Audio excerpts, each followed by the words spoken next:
Rascaeta, 13 gols, hein? Se aproximando do Caio Jorge. Contou com um bom futebol e bateu o Juventude por 2-0. E agora o Malvadão só pensa na Libertadores. É time de tradição. Vitória, liderança e tabu quebrado. A tarde de domingo para o Flamengo foi só de alegria. Afinal, a última vitória rubro-negra no Alfredo Jaconi havia sido em 1997, 28 anos atrás. 28 anos, 13 jogos, 7 derrotas e 6 empates. Pesquisei antes, sabe? É, Danilo, uma vitória importante para a nação flamenguista e para o técnico Felipe Luiz. O jogo começou disputado e o Fla só teve a primeira chance aos 20 minutos. Jogada de Samuel Lino com Arrascaeta e chute cruzado do brasileiro para fora. E o Arrasca não estava para brincadeira. Depois de um belo cruzamento de Saul, o uruguaio infiltrou na defesa do Juventude e empurrou de cabeça para abrir o placar. E o Fla só voltou a levar perigo na segunda etapa. Luiz Araújo foi lançado e saiu cara a cara com o Jandrei e gol perdido pelo atacante rubro-negro. Ainda dava tempo de mais. Arrascaeta quase fez o segundo em bela cobrança de falta no travessão. Já sem o uruguaio em campo, Felipe Luiz rodou o elenco. Carrascal fez um belo cruzamento para Emerson Royal cabecear para o chão, marcar o primeiro com o manto rubro-negro e definir a vitória por 2-0 e a liderança isolada a 4 pontos do Palmeiras. Isso me demonstra que é um grupo que quer fazer história. Então, hoje, viemos aqui num campo muito difícil, onde eu particularmente já tive a oportunidade de jogar. Sei da dificuldade que é de vencer aqui dentro e conseguimos uma grande vitória contra uma equipe muito bem treinada pelo Carpini. Enaltecer e dar muito mérito ao meu grupo, aos meus atletas. E a gente segue muito convicto na nossa sobrevivência, assim que a gente trata, que esse é o nosso campeonato, isso está bem claro. Depois de quebrar o tabu em Caxias do Sul, o Flamengo se consolida na liderança do Campeonato Brasileiro. Mas Felipe Luiz e elenco agora viram a chave e passam a pensar na Libertadores. Afinal, o rubro-negro, nesta quinta-feira, recebe o Estudiantes de La Plata pelas quartas da competição continental. Missão dura contra os argentinos, que prometem complicar a vida do Flamengo. Edu Dracena, claro que tem o Cruzeiro ainda hoje contra o Bahia. O Palmeiras está ali na segunda colocação, tem os jogos a menos. Mas esse Flamengo é indigesto, é um time que joga bem dentro e fora de casa, tem um grupo super qualificado, banco de reservas, time titular e o padrão tático é sempre alto. Renata, aí você vê a coletiva do Felipe Luiz falando da questão da qualidade do treinamento. Então o que eles fazem no treino está aplicando no jogo. E isso acaba também aumentando o nível de competitividade entre eles.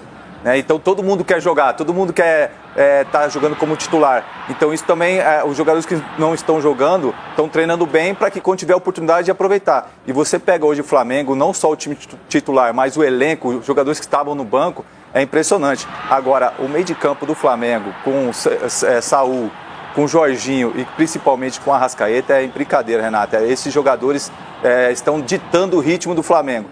Então acho que o Flamengo é muito difícil e muito indigesto para qualquer equipe que for enfrentá-lo.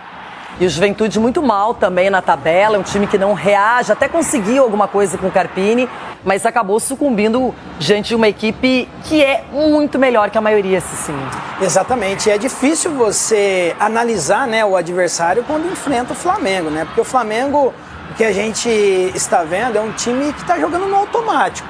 O Flamengo treina de uma maneira, acaba executando durante a partida, como o Edu frisou muito bem, e não dá espaço para os adversários. Então o Flamengo ele nem jogou tão bem assim. O Flamengo controlou, fez um gol no primeiro tempo, teve ali a bola, jogando no automático, não sofreu, não foi pressionado, e no segundo tempo acabou matando o jogo. Então é a equipe a ser batida. Eu acho que dificilmente o Flamengo vai perder os títulos das competições na qual está disputando, porque está muito à frente. Lógico que o futebol pode acontecer de tudo, mas com o treinador que tem, o elenco que tem, eu acho que vai ser muito difícil, A não ser o São Paulo na Ei, você não Libertadores, falou, é o único que pode ganhar do Isso que eu Flamengo. ia falar. Não tem o São Paulo, É Libertadores. porque eu lembrei. Henrique bem que contou essa história pra gente, mas o Flamengo foi lá graças também ao Arrascaeta e conseguiu manter a sua vantagem na liderança do Brasileiro. 28 anos, o Flamengo ia lá em Caxias do Sul e não conseguia voltar com resultado positivo, mas ontem o jogo, sinceramente, da forma que o Flamengo jogou, foi bem tranquilo. O Flamengo controlou a posse de bola, invertendo ali, né, a situação de saída, o Ayrton Lucas ficando um pouco mais, o Emerson Royal um pouco mais aberto pelo lado direito, e aí o gol do Arrascaeta, cruzamento do Saúl, era bem difícil, inclusive, o Saúl estava de costas, conseguiu fazer o cruzamento, e o Arrascaeta sozinho, e depois vai completar lá no segundo tempo, numa jogada ensaiada, bola parada, o Carrascal cruzou e o Emerson Royal completou. Lá do outro lado, o Emerson Royal fazendo no segundo tempo, Mari. Exatamente. Mais de 70% de posse de bola no Flamengo, né? Assim, foi um jogo controlado do começo ao fim.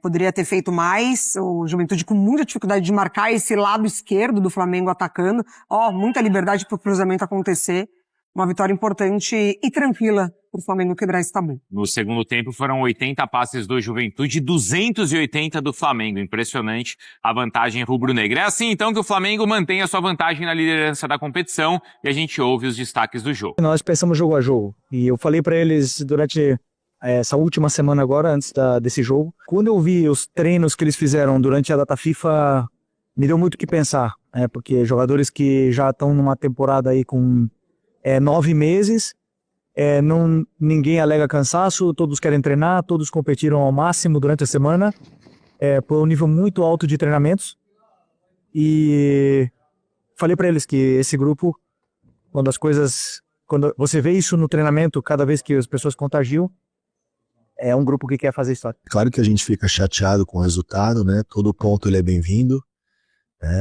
Teríamos em mente, claro, sempre buscar a vitória, mas pontuar seria importante. Mas acho que o que vale para o jogo de hoje é valorizar, né, o que foi feito, alguns pontos positivos que a gente vem evoluindo. Às vezes é um pouco estranho você falar de evolução com resultado adverso, mas a gente tem que chegar ao futebol de outras perspectivas. Números, então, do Flamengo em jogos oficiais contra o Juventude lá no Jacone. 3 vitórias, isso de 97 pra cá, né?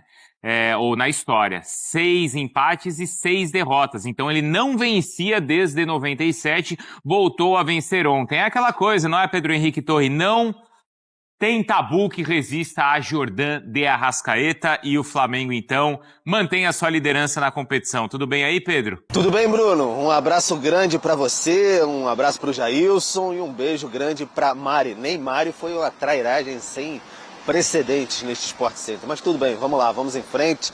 É isso, a gente falava na última semana que o Flamengo não vencia lá há 28 anos, 1997.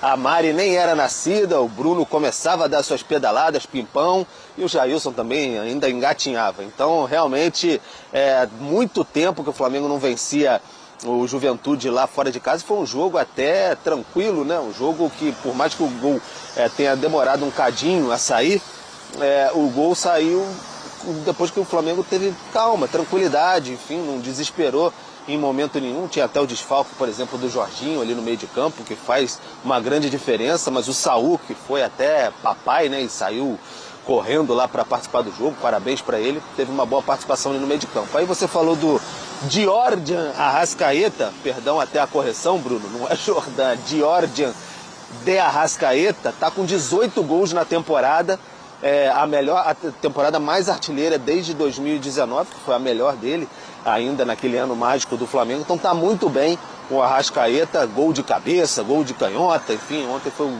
dia do gol de cabeça, vice-artilheiro do Brasileiro, 13 gols, 2 atrás do Caio Jorge. Emerson Royal substituiu o Varela, que estava com a questão de pubalgia ali, uma questão meio incômoda, ficou fora o Varela, mas o Emerson Royal substituiu muito bem, e agora é tentar recuperar Jorginho e Varela para quinta-feira. Estudiantes, jogo importantíssimo da Libertadores, transmissão aqui da ESPN, fica todo mundo ligado, canais Disney. E aí, enfim, o Flamengo agora 50 pontinhos na tabela. Acho que tá bom, né, Bruno? Por enquanto, para esse ainda início de segundo turno. Vamos dobrar essa meta. Batemos a meta, vamos dobrar agora. Isso. A galera do Equipe F também trouxeram aí as suas informações, né? As suas análises aí dessa vitória do time do Mengão por 2-0 pra cima do Juventude. Vamos dar uma olhadinha aí em tudo que eles falaram, que essa parte também tá bem interessante. Mas eu vejo que o Filipe Luiz consciente também em não colocar uma pressão no cara só porque chegou, tem status, já passou em seleção brasileira, que vai ser o titular absoluto. E até porque existe uma hierarquia de elenco, o Varela tá à frente, não só por isso, né, por já ter mais tempo de Flamengo, mais tempo de casa, mas também porque vem entregando. O Varela ainda não fez por merecer ir para o banco e o Emerson Royal